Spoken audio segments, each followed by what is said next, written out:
So let's take a look at the Pariah Nexus Tournament Companion, essentially some Day Zero Errata, for 40K's new core gameplay. What's changed and why?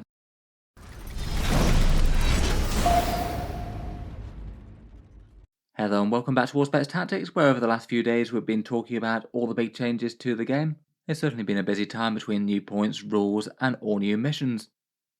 For this video I wanted to focus on one thing that I still hadn't got round to covering yet, essentially the fact that the Pariah Nexus Tournament Companion basically already has some errata, doing a few important things to fix some mistakes that Games Workshop made in the cards, but also making a few other interesting changes and clarifications to the game. And I feel like seeing the general vibe of what Games Workshop likes to put forward for their tournament play, which in theory should be their highest level of the game, is kind of interesting. And in terms of missions and tournament things, I feel like it's still not the worst thing to go by when playing at a much more casual level. In this one I'm not going to go too far into the actual contents of the mission deck itself. They're basically the mission cards to update and replace the Leviathan set that came out at the start of 10th edition, and broadly has the same sort of feel as that. The main tweaks were different primary missions, secondary missions, mission rules, and gambits being replaced by secret missions, which look a bit more usable. Plus the idea of things like actions coming back. It looks like that's going to be a major feature, with units having to do some battlefield admin and take breaks from the fighting, to do things like investigating board edges or cleansing objectives and similar. This update is basically a companion to go alongside that mission deck, and is definitely an optional thing to use. In theory Games Workshop's only aiming this at tournament play, but given that it fixes a few basic flaws in the game, I feel like I'll be using it in more casual games as well. I must admit though, I feel like making slight distinctions between this and in theory more general 40k perhaps isn't the most helpful. The differences aren't enormous, but they're enough so that people might come to a game with slightly different expectations, even if arguably I'd say that most of the rules changes in this are kind of positive. In terms of the content of this document, you can download it from the section of the 40k downloads website alongside things like the balance data slate and the field manual. It's called the Pariah Nexus Tournament Companion, and personally I find the most interesting bit of it the essentially Day Zero errata that they make to the mission cards. Fixed a few slightly broken secondaries, including the Call the Horde one that I talked about in a previous video. Stopped one very easy secondary being a fixed one, as it looked like a lot of people were going to be taking that. Messes around with the pivot value for moving certain units around, and a few other minor bits and bobs, including a really interesting FAQ to ruins. Beyond that, it's basically got the mission setup checklist, the bit that you get in the paper insert in the Pariah Nexus cards, but just trading out a few bits of that to make it more applicable to tournament games where you might be playing on preset terrain with preset missions as opposed to drawing the mission cards. Otherwise, the bits that are actually probably more interesting to tournament players, more so than the rules errata bits that I think have interest for most, are things like some specific combinations of missions aimed at tournament play, and some recommendations for preset terrain layouts that I guess Games Workshop are going to be using in their events.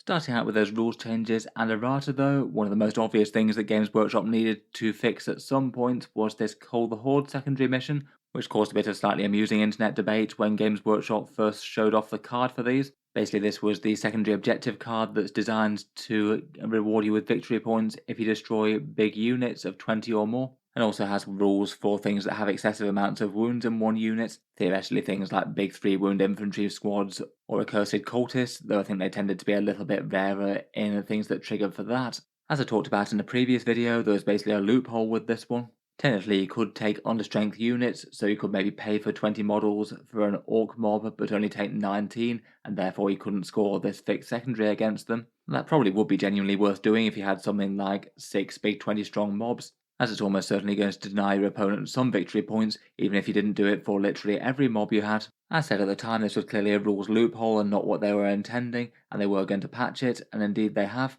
The fix is basically that if you paid for a 20 model squad, then you can still score the secondary against that unit. I guess for the other criteria, you could still drop a bunch of models and technically be below it, but it seems like the trade-off just really wouldn't be worth it, and this one's fixed to all intents and purposes. Kind of odd that the fix is technically only for tournament play, though I think that if it were me, I'd just either choose not to abuse this, or play with this updated version. Obviously the existence of it as a fixed one isn't great news if you were thinking about running a big horde with 6 units of 20 or more. Though trying to game it by taking 19 models strong units just seems like it was a loophole, not the intention. Otherwise, perhaps one of the other most interesting things that attracted Day Zero Errata was one of the secondary cards. This one was one that you could take basically as either a fixed one or a tactical one. but now they've basically just chosen to remove it as a possibility for fixed missions, so the only way it will see play now is if you happen to draw it on tactical. The secondary card was the Recover Assets one, and it was quite an easy one to trigger. You basically needed just one unit in your deployment zone, and then one unit in the midfield, and if they both did an action this turn, and the opponent wasn't able to destroy them, then you basically get 3 victory points, and usually that just tended to be very easy to achieve. There typically tends to be enough terrain around, so you should be able to have 2 units do that in relative safety each turn. Probably you'd have something that's holding down a home field objective that can just sit around like that. It does mean you need 8 cheap units just to sit around doing nothing for a good part of the game. But if the reward is basically getting 15 victory points and maybe a bit more if you can manage to get something into the enemy deployment zone for a turn, then it seems like the reward is easily worth it. It seems that for that reason, due to it just being very easy to do, they decided that the best fix was to not allow it to be a fixed objective. So now if you want more victory points on the fixed ones with actions and things, you'd have to be looking at stuff like cleanse or deploy teleport homers or other ones. Otherwise, beyond that, there were 3 slightly more minor changes to other secondary missions that felt more like bug fixes than actual changes. Assassination had a difference between one part of it saying models and one part of it saying units, and they just clarified that it's character models, not units now. I guess slightly bad news for multi-model character units that have a lot of individual character miniatures in them, though often for combined squads it often just tends to be that one model is technically the character and the rest aren't. I guess that's a slight boost to that if you're doing tactical missions, I guess. Otherwise, Hidden Supplies has rules to roll off to determine which way the middle objective splits. It means that for some deployment maps where you don't have any of the board corners and no man's lands, sometimes the objectives could move in different directions, so it just gives one of the 2 players a little bit more agency over that. And then for the Scorched Earth card, I feel like it doesn't really change the intent of it, though just fix a technical problem with burning objectives. It's the mission where you can do burning actions to remove objectives from the board, and it doesn't really look to me like it's changed the intent of the rule too much. Otherwise, for rules changes, as I mentioned in the movement rules video, for some reason Games Workshop decided that they were going to have things move slightly differently in Pariah Nexus as opposed to mainstream 40k, which seems like a really questionable idea to me. And this one genuinely makes a big difference between moving things on oval bases, essentially giving everything that isn't on a round base a pivot value of 2 inches, whereas things that aren't monsters or vehicles and do have an oval base, they get 3 pivots as to the core rules as they're written right now. The issue that this is trying to fix is that technically with those oval bases with a free pivot you could gain a little bit of movement. Occasionally that could be really big if you're trying to make a charge out of deep strike. And it just seems like a fairly odd idea that they've decided to release new movement rules in a game where it wasn't really broken in my opinion. And then basically say outside of tournament play there's a loophole that you could potentially abuse, but please don't. And then in tournament play have this patch to add on, where it basically means that if you need to pivot for anything on an oval base, you're going to take a 2-inch penalty, which besides some specific things turning multiple corners in terrain, that's usually going to outweigh the extra movement advantage that you could get by pivoting. It means that in tournament play for things like, say, Space Marine Outriders or Guard Rough Riders, it's usually going to make sense for them just to remain in the exact same facing all game long, and then translate the model as opposed to changing its orientation as you turn corners and things. So as people said in the other video, it's going to lead to a lot of those units basically sort of moving sideways or like around the board or at funny oblique angles quite a lot of the time. Sounds like everyone's going to be drifting. I feel like this or something like it is kind of necessary to fix the problem they've done for being able to gain extra movement for those units, but does rather feel like a problem that they've created in the first place. And again, I'm really not sure if it's a good idea to have 2 different rule sets for the base movement of the game. Otherwise, alongside the actual rules changes, they released a few FAQs. This one I found particularly interesting, as they kind of took the bull by the horns and talked about one gamey ruin charge blocking maneuver, and decided to specifically call out that they weren't going to do any rules to fix it.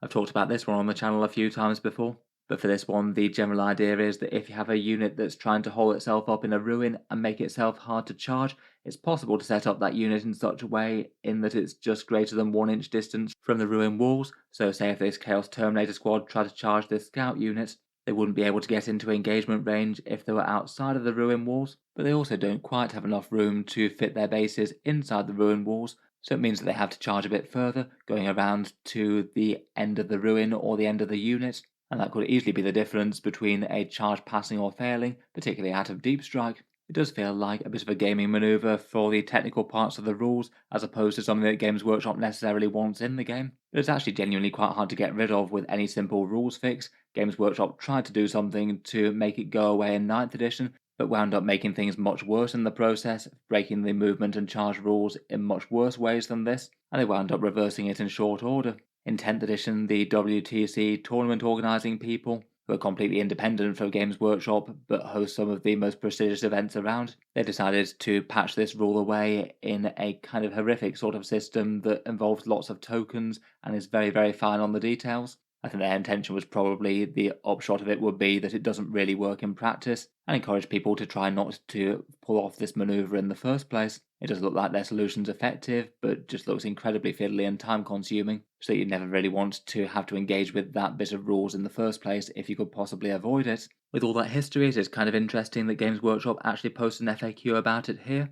Basically, with the FAQ, they state that yes, you can do this maneuver if you want to, and they're not going to try and do anything to make it go away. Maybe specifically to stop people getting confused with the WTC type rulings and maybe coming to people at their events unhappy that the opponent's trying to do this move blocking ruin type thing. They're making that clear that that's independent and not coming from them. In the commentary around it, though, they do say that if you're playing on a table that has sort of enclosed boxy type ruins, then you're probably going to need to find some sort of house rule to basically make this not apply, as otherwise you could have a sort of magic box affair where the unit can't be charged on any side, at least for terrain pieces like this in the game where you have like your tournament L-shaped ruins that you see everywhere.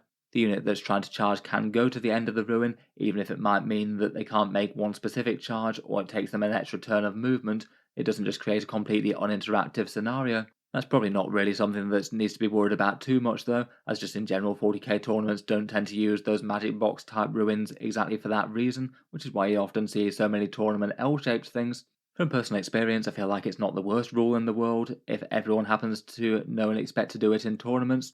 Though depending on your exact game group, if you've got people who aren't really engaging with the finer points of cover rules to this sort of level, might not be the best thing to do in more casual games. Otherwise, beyond that, they had a whole bunch of minor FAQs, some of which were copy-pastes from the designer's commentary type document. Most of these seem like fairly common sense to me. Say, for example, if you had an Objective Control 0 unit and you had a character in it with Objective Control 1, then yes, of course, that allows them to do an action or things like that, given that the unit does have some objective control. Otherwise, there's a few things for, say, destroying things that respawn, which still generally counts towards your kill tallies, such as assassination and characters that might come back, and a few things about actions in specific missions. Perhaps the most interesting one that was maybe a little bit unclear was the change to the ritual mission. That's one where you can do an action within a range of the central objective and basically spawn more objective markers as the game goes on. And maybe it wasn't entirely clear exactly where you should measure from that, whether it's the center or the edge of the objective marker. It seems like they've gone down with the route of it being from the center of the marker, and it seems that those objectives will be closer together than they would have been otherwise. Finally, for the document, there's a whole bunch of preset missions. These will be relevant for tournament play. The idea being that if you go for these combinations of primary missions, mission rules, and deployment maps, then you shouldn't get anything too janky. Occasionally, you can get some very weird things happening if you have certain combinations of primary missions, mission rules, and deployments that might give advantages to certain armies. So this is Games Workshop trying to reduce that, I guess. Some of the missions definitely look like they use slightly more or less than others. For example, the linchpin mission comes up 3 times, though mercifully unexploded ordnance only comes up once. I'm kind of surprised to see that one come up on the mission at all, as that one's basically the new version of the servo skulls mission that was much despised. The idea is that you could just basically keep on pushing the objectives towards your opponent's deployment zone if you get to them first, and then provided things were going fairly evenly in the game after that, your opponent might well never have a chance to catch up. Otherwise, looks like they've maybe used a few of the battle line boosting missions quite a bit. There's a few more of those compared with the rules that don't give advantages to battle line things. So I guess that means that there's a good chance that if you were playing just a random one of these, then your battle line might have some sort of advantage, whether it's a useful one or not. Finally, they've got a whole bunch of preset terrain layouts, and otherwise a bit of guidance as to creating your own if you've got different terrain sets to this. For the Games Workshop ones, I guess that these will be the ones that they use at their official events, like their US tournament series that they do. I guess the first one for the Games Workshop ones will be coming out in July. I feel like the diagrams are quite good for the most part. Everything's shown on a fairly nice, clear, inch by inch grid, and then measurements out to all the individual terrain pieces. I feel like they're reasonable enough inspiration for what people could be aiming for on a board. Some areas of the board where it's going to be hard to block line of sight for, and some where it's going to be easier. On these ones, the blue bits are sort of smaller kind of ruin sections that aren't that high, and the big grey ones are the line of sight blocking big ruins that are 4 inches or more. As best I can tell though, it does look like the terrain layouts that they've got are very different to the Leviathan ones. Looks like the terrain piece have just been completely redone for this mission pack. Maybe not the most helpful thing in the world if people decided to go out and try and copy Games Workshop's Leviathan terrain exactly. Seems that in this day and age, Games Workshop might only have a terrain set available and used for a year before they decide to change it up a bit, at least for their official events. I'm not sure if the different tournament circuits will be trying to redo their terrain, or do something a bit different, or just stick with the layouts that they've had and work already. Overall, interesting to see a few of the changes and their reasons for them though. The Call the Horde change seems like it was sensible and necessary. I feel like the fixed objective being a bit easy wasn't the worst to change around. Doesn't really make sense to have any objectives like that are quite so auto-take really. And I was interested to see that discussion about the charge around units holding ruins type rule. I feel like the core movement rules for the game being different in this tournament pack versus the rest of the game though is a bit of a strange idea. In any case though, let me know your thoughts as to the tournament pack. Look forward to hearing your thoughts down in the comments below. If you've enjoyed the video, then feel free to subscribe to Auspex Tactics, or I'll certainly keep the regular 40k videos coming. I do tend to post new ones just about every day. Finally, if you have been enjoying all the videos on the channel, I would just like to mention that Auspex Tactics does have a Patreon page as well, and you can find that linked in the video description if you'd like to help support and keep the videos coming. Channel patrons do get a fair few advantages, seeing certain videos early, regular votes to see what sort of things happen next on the channel, and automatic entry into the regular prize giveaways with a chance to win some big model kits each month. If any of that sounds good to you, or you'd just like to help support, the link is down in the video description. In any case, a massive thank you for listening, and I'll hope to see you guys next time.